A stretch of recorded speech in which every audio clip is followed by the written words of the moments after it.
It's awesome. It's just awesome like to the go. hype off the crowd and everything, you know. Word. Yep. And I mean, I'm like you guys. I fucking hate the commute to go to a Dodger game. Like whenever we leave, It's a chore. yeah, from here in West Covina, just to go to Specifically Dodger, Dodger game. Stadium, like, it just really sucks. Like, Yeah. Have you ever tried to make it on a Saturday game? No less. No. You have to leave here by like West Covina to Dodger Stadium by like at least 10 o'clock. To be fair, I haven't been in AM. like 10 Yeah, years. to a Sunday game. I'm sorry, 1 I o'clock game. haven't been to a game in like 10 years, but I still remember the traffic being that bad. Yeah, and I mean, it's it'll probably help just local traffic in general. I mean, like that's one of the worst parts. Like I always have to plan if I have to do something in LA that day. Yeah. I have to really think. Okay, shit, what's going down over there? Is there a Dodger game, Laker game? You know, what's happening? Just so I know where. And nothing worse than when they want to hold a marathon. Oh, don't and even it just start closes on everything marathon. up. That fucking sucks. Exactly. Yeah. Yeah. Wasn't there supposed to be a train from like LA to San Fran? The bullet train that The we've been bullet hearing train, about yeah. since the 70s. Is that going to happen? Probably not. I know they're working on the one from here to Vegas. Oh, that's cool. That's the one. That's the What? other one. That's the other train that Elon Musk is working on. Yep. So Sweet about that. That one may be That'd be coming amazing. up. Yeah. So I mean, if this works out, then I think that will kind of lead, help kind of build the train to Vegas. Are there any precedents for this, like throughout the world, like in China or something, where they're like a couple years ahead, like technologically? Well, Europe is closely linked by train. I think Tokyo's training system Oh, is yeah. pretty good. Advanced. It's pretty advanced. Yeah, I think it goes up to like 200 or something miles an hour. Do they have It's like- those magnet trains yet? Yeah, those are a thing. I They think have so. those, right? Yeah, The I bullet think that's, trains? yeah, the bullet trains. Is that That's what just that is, they're right? not touching anything. The They just- monorail yeah, from The yeah. Simpsons? Yeah. Yeah, they have Yeah, no, not the monorail. God, no, not the monorail from The Simpsons. Mono. Rail. Yeah. But yeah, I mean, hopefully this does work out. I mean, as a Dodger fan, I really want to see this go through. Yeah, dude, that'd be dope as all fuck. I mean, they're already building a gondola from I believe from Union Station up there all the way up to the stadium. That's pretty So cool. that's another option. So to be able Right. to use the gondola, the tunneling system, and driving, that's awesome. Like it's hopefully the traffic won't be as bad, but it's LA. Hopefully the boring Traffic. company will let me bring my not a flamethrower on board too that I bought off of them. I don't think that's gonna happen. I don't think man. that. Yeah, no. No? Did you really buy one of those? Oh. Yeah. Me and the wife. It's okay. It's only a matter of time Like, before they you make have the it here? plastic It's in- printable yeah, it's in the 3D house. one. Can I try out They your already flamethrower? did. Absolutely. Yeah, Yeah, dude. It's called the Flamethrower. boring Still company's pointing not at a the dog. flamethrower. Right? Is that thing plastic? Yeah, I'm it is. excited now. It's like a plastic shell. It looks like a like Like as an if old it was Nerf gun that they Nah, not a Nerf gun. It Yeah, was like dude, no. dude, Like a super soaker? Dylan has one. Really? I bet he Too. does. He bought a couple of them. So bought he's like, two? bro, come over and play with them. And I'm like, oh man. We'll be having a Play with demonstration a of Cool. this. flamethrower? Well, that's do we have fire insurance? Actually, no. Never We mind. live in California. You Get 'em better. out. Lord have mercy. All right. Well, that's it for me in sports. Awesome, man. Thanks.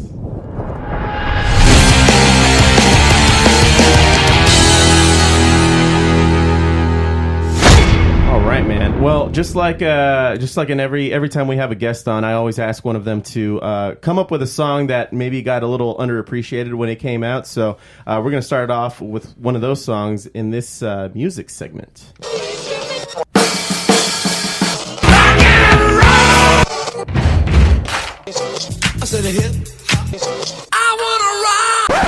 All right. Well, this song is by Top Shelf Shake.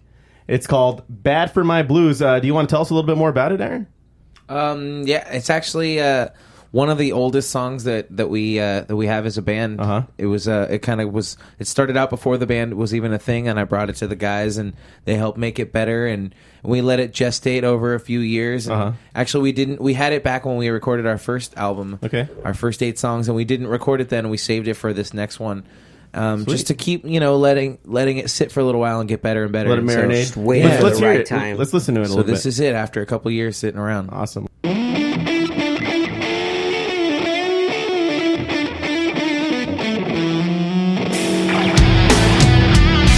I got you, baby, in my arms, yeah. But I never really had you. My baby's so hard to please, and there's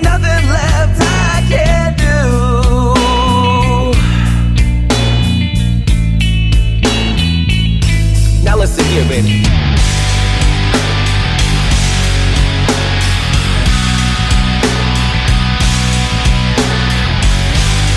Baby, you're bad for me. Wasn't a drug dependency. And maybe one day you'll look into my life beside, and then you'll see that baby, you're bad for me. Well, shit, man. We'll leave it running so we can hear more of it. But what inspired you to write this type? It's very bluesy. Yeah. That's in the name. Yeah, right. But what were you listening to when you put it together for the first time? You know, it was so long ago, I don't even really remember. Uh-huh. Like, we've been a band for about 4 years now, so I think this song is about 6 or 7 years old. Okay. When I originally wrote it. But, so yeah, I don't really remember what was inspiring me at the time, but it must have been just around the time when I was getting into blues, because, I mean, listen to how bluesy this thing is. Oh man, this is works. totally blues, but I love it. You could feel it. Like the music is just, it has a feeling. Like you know how blues music does. I mean, it has a blues feeling, but it's just an unimaginable feeling that when you get into it, when you listen to it, you kind of get lost in it. And you can just kind of close your eyes and just. This song to me is like some type of song where you could just close your eyes and just get lost in the feel of how the song is moving you, and it's really good, man. It's That's nice. awesome. Thanks, man. Yeah, dude. Definitely a few shots of tequila too. Wouldn't hurt. Yeah, right. yeah. Maybe some It's whiskey. definitely about that, you know? It's about just kind of like losing a relationship and stuff, and just kind of looking back over it and just being like, well, it is what it is. And Well, around this time, though, it was probably more Caguama than tequila. oh, yeah, this was the Caguama years. Yeah. He and I would just sit around and practice before we even had a drummer. That's how old this song is. Oh, damn. Like, we wrote these bass Go from parts. his house and walk to Ralph's down the street, get a couple 32-ounce Caguamas for 2 for $3 or something like that. Yeah. 2 for 4. 32 ounces, 2 of them for $3. Just like drink them, write some music, play some music, jam out, you know? Oh, no wonder you guys got into an emotional bluesy feel. Right. Right? Well, this song, too, predates when I was writing. I had no part in writing this. Is that you on the bass though? Yeah. Okay. That's all me on the bass, but like I didn't write any of the lyrics for this, and since what is it? Top Shelf Shake was the first song we co-wrote lyrically. Yeah. So there's a few songs on the first album that that are just songs that I had lying around that I had written before the band was even a thing. So that I took to the guys, and they were like, okay, yeah, those are good enough. You know, those are cool songs that we can call our own. And there's still some that are in my back catalog that weren't, you know, fit for the band or whatever. They weren't the right genre. Yeah. You know, but so yeah, I took these songs to these guys, and they added their own flair to it and whatnot. But then, like you said, Top Shelf Shake on the first album was the first song that we actually co-wrote that was a true Top Shelf Shake song. Like Nice. co-wrote lyrically and musically. And musically. It was the Yeah, product yeah. of a jam where we were just kind of just playing in the garage, like drummer just playing a riff, and we are like, oh, let's do something like that. And he played a bass riff, and I was just like playing the chords that went with it, and we're like, oh, we got a song there. It's a And big then- breakthrough for me personally because Aaron has had lots of experience. He's been writing music for years, you know? But that was like the first song that I ever had a hand in writing, both lyrically and musically. Musically was a challenge, but I've been, you know, I have poetry and stuff like that. You know, Oh, so okay. I'm pretty comfortable writing lyrics and all that, but musically, that was the first song we collaborated on, so that's why it's really dope, Yeah. I think. Yeah, Nice, it's a good man. song. Top Shelf Shake, our original. Sweet. Well, if you don't mind, after the outro to the podcast, we'll play the song in its entirety. Have everybody listen to it. That'd be dope, right. man. Oh, yeah, that'd be Yeah. awesome. Sweet, dude. Well, another song that I so we usually do 3 songs when we do the music highlight. Cool. I got another couple songs that I think never really got appreciated. Okay. When they came out. Now, this one came out back in the year 2000. Have you guys ever heard of this band called the International Noise Conspiracy? No. They're a European band. This it's from their album called Survival Sickness, and the song is called Only Lovers Left Alive. So go ahead and check this out.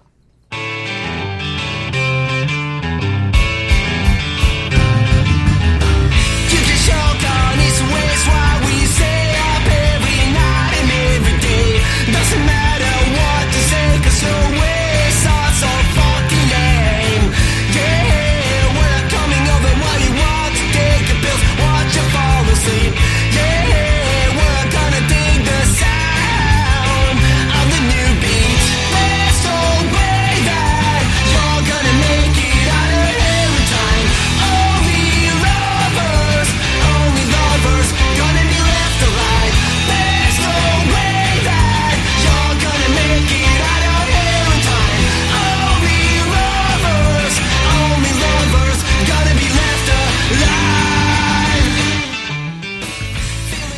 do you think of that shit? Dude, Wow, I like that it. hits hard. You know what it kind of reminds me of? You mentioned the Beatles earlier. The Beatles, but also that specifically kind of reminds me of the Hives. Oh, Okay. yeah. His that's voice. one of them. His voice. Well, just the voice too. and like the music style. It's a little more toned down than the Hives, but it has that same kind of groove to it. See, I was kind of getting a Kinks feel to it. Okay, a little bit. yeah, that's a good one. I was getting a Kinks feel to that, especially like how the That's drums, probably more relevant. especially how the drums and how the bass kind of feel to it. Yep, It felt like yep. a Kinks. Yeah, it's probably more relevant because Look at like that. they probably pulled from more so the Kinks than more so the the Hives Kinks than the Hives. Maybe they're yeah. contemporaries, but they both probably pulled from the Kinks or something. Most Could likely, be, most could be. likely, because the Hives came out I around the dig it, same though. time. The Hives were the Hives were more like 2003, if I remember correctly. Oh, okay. 2002-ish. Yeah. I was still in high school, so Okay. it was Such around a that beautiful time. Yeah, time. yeah. Oh my god, yeah, that's Such when an innocent time. last time music was like. High school. R.I.P. for our innocence. I encourage everybody to check out the International Noise Conspiracy, and international is in parentheses. I don't know why. So go figure. That's cool. This last song that I wanted to bring to the table is one that came out in 2010, and when it came out, I instantly became a fucking fan of it. And then I started learning more about this band, and they have an interesting history themselves. But this band is called Against Me. You heard of them? Oh yeah, Yeah, this song came out in 2010, and in Very fact, interesting. when I play my acoustic sets as a dissident, I play this song on acoustic. It's one of my absolute favorite songs of all time, and it's from their album called White Crosses, Black Crosses. The song is called I Was a Teenage Anarchist. I was a teenage anarchist, looking for revolution. I had the style, I had the ambition, read all the authors, I knew the right slogans. There was a war, but the class war, I was ready to set the world on fire. I was a teenage anarchist, looking for revolution. Do you remember when you were young and you wanted to set the world on fire? Do you remember when you were young and you wanted to set the world on fire? I was a teenage anarchist. What do you think of that? That's good. That's I like the harmonies I during dig the it. chorus. Yeah, I very dig it. anthemic. Yeah, To very me, anthemic. and this might just be superficial because the hook is similar, but it's like a cross between the Killers and the Strokes. How so? Well, because the hook, I don't know what he's saying in that song, but the is it the Killers when we were young? Oh, But then it has okay. more of a Strokes yes. type feel, like the Okay. music wise. Okay. Oh, okay, I can get Yeah, that. I didn't think got of it that now. way. I mean, sorry to just No, go back no. to No, that's it's how not. I don't see it as a bad thing. That's how I like identify things. Is like I relate to some other things I know. So it just No, that's interesting. I never heard that perspective before. I wanted to tie them more to like because of that how they're yelling the harmonies in the chorus. I was thinking more like a Dropkick Murphys. ooh yeah, Okay, yeah. that one makes sense too. Perhaps maybe even with like I don't know because of the music and the way it is like a new age Bad Religion too might come and play. Okay. I was thinking. But I understand, and I keep forgetting the singer's name. But he just recently did a sex change, if I understand correctly. If I okay. remember, Yeah. Oh, wow. yeah. So and he So still she- sounds the same. She still sounds the same, and I think her voice is a little bit higher now. No? because of the hormones. yeah, a little bit. Well, so now you're familiar enough with this band to know, or I've read a few articles about so they're pretty popular then. Yeah. What's the name of the band again? Against Me Against with an Me, exclamation Against Me. point. Oh yes, Yeah. okay, Yeah. all right. they've I been feel around like I for have about heard 10 that. years now, right? They've been around for quite some time. Well, this album came out in 2010. I think they had a couple albums prior to that, so they've been Okay. around for at least a decade for I think sure. about 10 years. That's Yeah. crazy. 2010. When you Right? say it, it doesn't sound Oh, like that it doesn't long sound ago. It was right. 8 yeah. fucking years ago. 8 To me, years ago. to me, when you say 20 years ago, for some reason.